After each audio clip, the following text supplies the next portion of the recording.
वमा अर्सलनाक इल्ला रहमतल लिल आलमीन। जाओ मसनद आदिला न सजाओ मसनद आदिला के मैं खुद सलीब बदोश हूँ।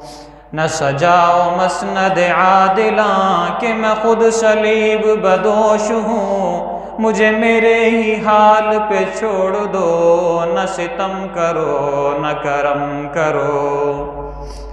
न सजाओ मसनद आदिला कि मैं खुद सलीब बदोश हूँ। मुझे मेरे ही हाल पे छोड़ दो, न सितम करो न करम करो। मुअज़्ज़िज़ सामीन करम, अल्लाह ताला के हुज़ूर दुआ है कि अल्लाह ताला जो अल्फाज मेरी ज़ुबान से अदा करवाएँ हक़ और सच अदा करवाएँ, और मुझे और आपको इस पर अमल करने की तौफ़ीक़ अता फ़रमाएँ। सामीन कराम, जैसा कि आप हजरात जानते हैं कि आज हमारे मुआशरे में एक इस किस्म का ट्रेंड चल चुका है कि आज हमारी नौजवान नस्ल और आने वाली नस्ल कुछ इस तर्ज से हम लोग जी रहे हैं कि हम लोग अपने इस्लामी मामलात को इतना नहीं जानते जितना कि कुफ्र और शर को जानते हैं। हम लोग अपने इस्लामी अकायद को इतना नहीं जानते जितना कि यहूद व नसारा के तर्ज को जानते हैं।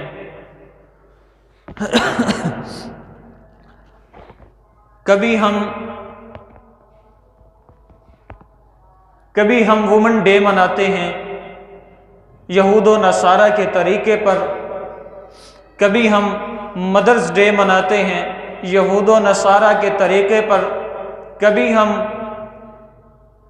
कभी हम क्रिसमस मनाते हैं यहूद व नसारा के तरीके पर। हम लोग अपने इस्लाम को छोड़कर कुफरिया अकायद को इतनी बेहतर तरीके से जानते हैं कि शायद इतने बेहतर तरीके से खुद यहूद व नसारा भी नहीं जानते होंगे। मैरी क्रिसमस आने वाले एतवार को 25 दिसंबर क्रिसमस डे के नाम पे मनाया जाएगा, जिसका मतलब ये है मैरी क्रिसमस हम कहते हैं। इसका मतलब ये है कि ईसा अलैहिमुस्सलातु वस्सलाम को हमने अल्लाह का बेटा करार दे दिया। कुरान पाक में अल्लाह रब्बुल इज़्ज़त का फरमान है, कुल हुवल्लाहु अहद। ए नबी सल्लल्लाहु अलैहि वसल्लम, आप अपनी उम्मत से फरमा दीजिए कि अल्लाह एक है।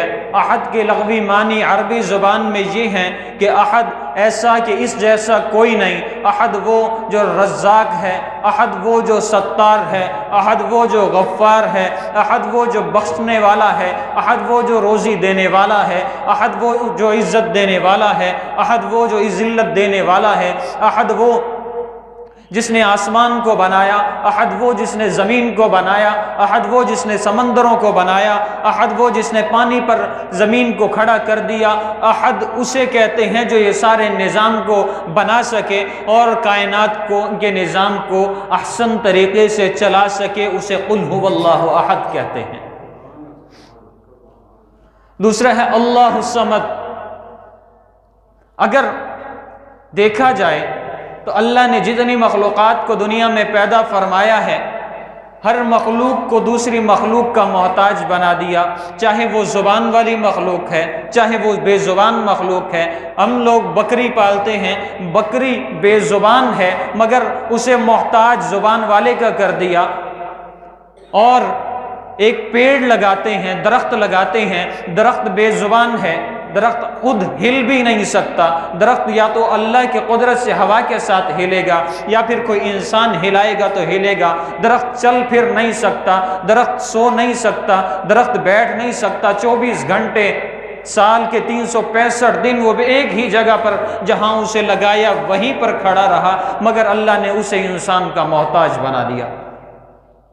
और अल्लाह क्या फरमाते हैं, आप कह दीजिए अपनी उम्मत से अल्लाहुस्समद, अल्लाह किसी का मोहताज नहीं। अल्लाह ने दुनिया की हर मखलूक को बनाया, हर मखलूक को दूसरे का मोहताज कर दिया। इंसान जितना बड़ा हो जाए, जितना बड़ा हो जाए, भले वो नबी है, भले वो सहाबी है, भले वो वली है, भले वो ताबी है, भले तबा ताबईन में से है, भले उलमा से है, भले औलिया में से है, मगर इतना बड़ा कभी नहीं हो सकता कि किसी का मोहताज ना हो। इसलिए अल्लाह ने क्या फरमाया, मैं यानी अल्लाह किसी का मोहताज नहीं। अल्लाह समद, अल्लाह किसी का मोहताज नहीं। लम यलिद व लम यूलद।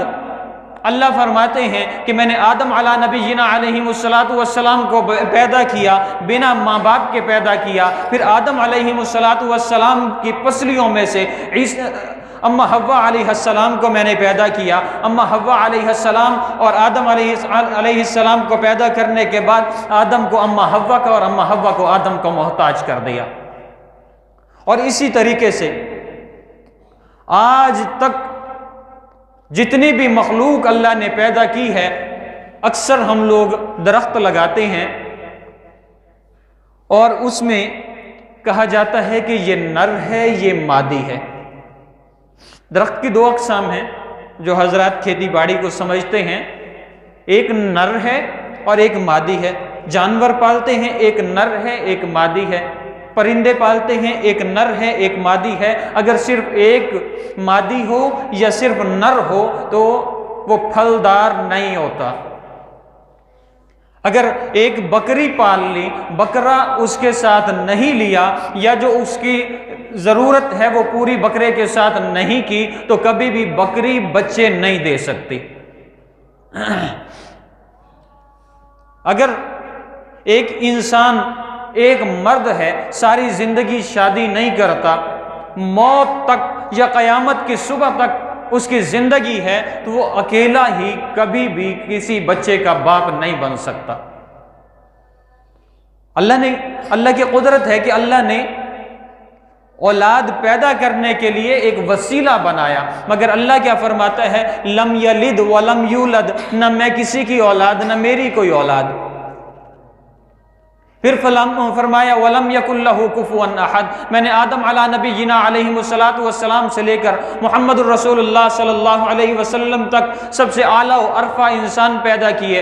मुहम्मदुर रसूलुल्लाह सल्लल्लाहु अलैहि वसल्लम को इतना आला पैदा किया कि तमाम अंबिया से फजीलत में ज़्यादा कर दिया। आप सल्लल्लाहु अलैहि वसल्लम की उम्मत को तमाम अंबिया से फजीलत में ज़्यादा कर दिया, मगर इतना फजीलत में ज़्यादा नहीं किया कि मेरे बराबर आ सके। अल्लाह क्या फरमाता है, वलम यकुल्लहु कुफुवन अहद, और अल्लाह के बराबर कोई भी नहीं है। हम इंसान अपनी मर्जी से ज़मीन में से अनाज पैदा नहीं कर सकते जब तक अल्लाह की रहमत ना हो। भले हम किसी बड़े से बड़े वली को लेकर आए, ज़मीन में से हम अनाज पैदा नहीं कर सकते। हम नबी को लेकर आए, ज़मीन में से अनाज पैदा नहीं कर सकते। क्यों?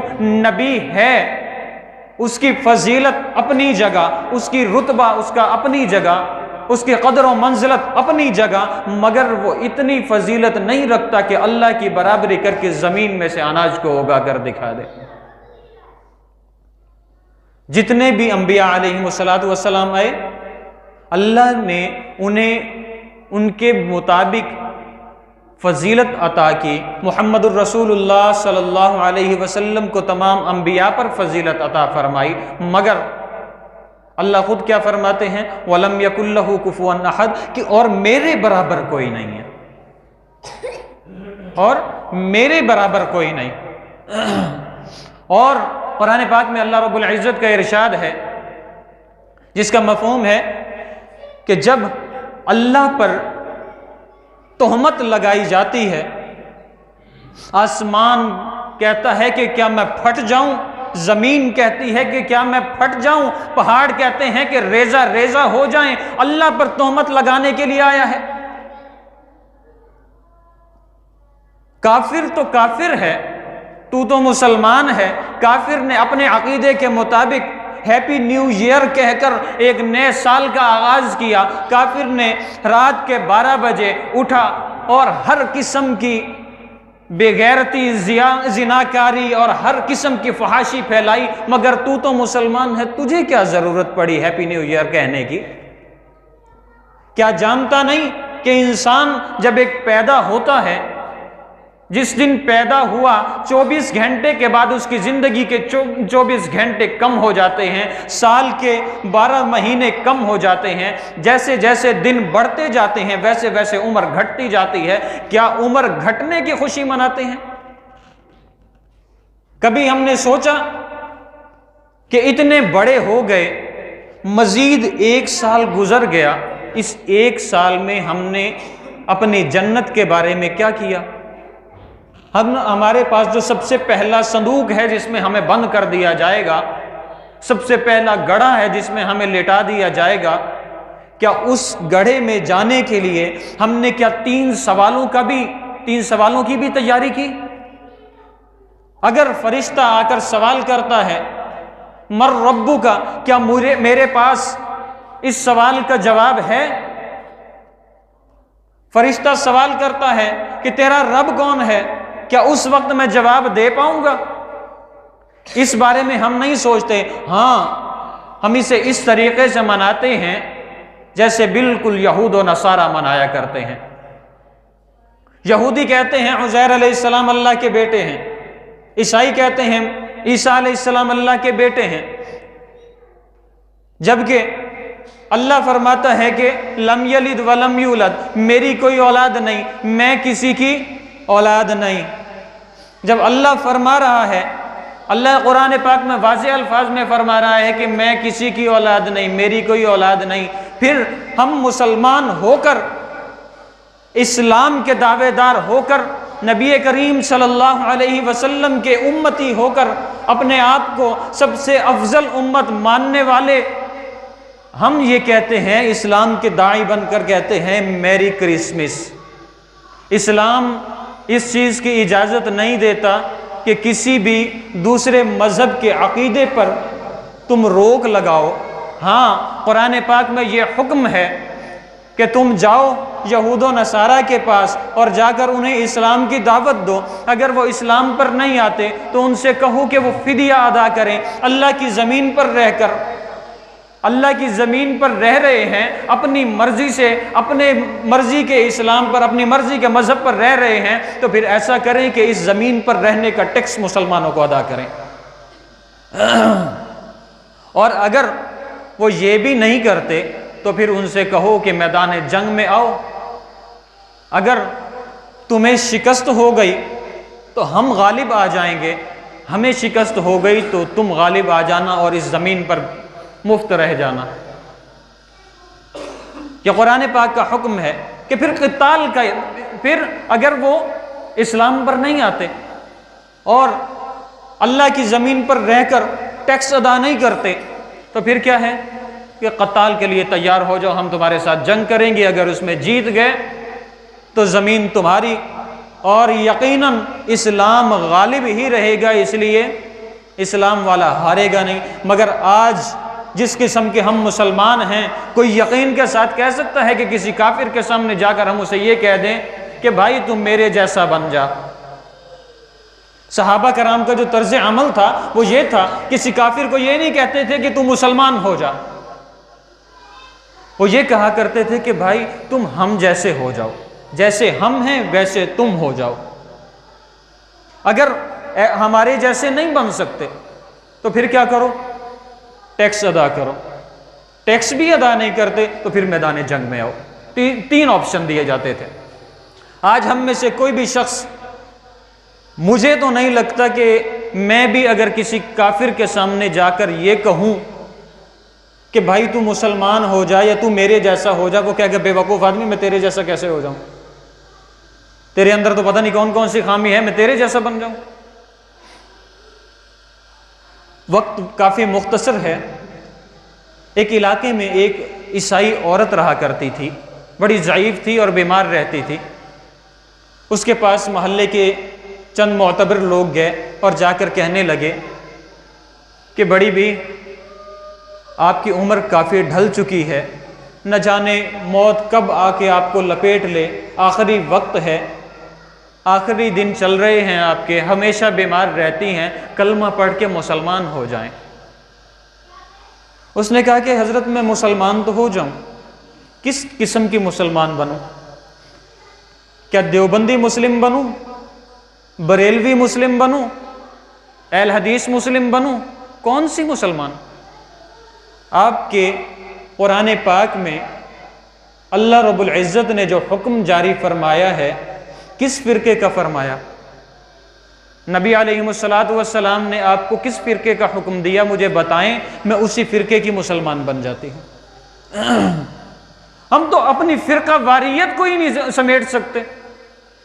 आज किसी से भी पूछ लो, भाई फुला मस्जिद नहीं भी भाई वो बरेलवी की है, फुला मस्जिद वो देवबंदी की है, फुला मस्जिद वो अहल हदीस की है। भाई मुसलमान की कौन सी मस्जिद है? यकीन जाने अल्लाह की कसम, जिसने ये पाबंदी लगा रखी है कि इस मस्जिद में बरेलवी के अलावा कोई ना आए, देवबंदी के अलावा कोई ना आए, अहल हदीस के अलावा कोई ना आए, वो मस्जिद नहीं मौलवी की दुकान है।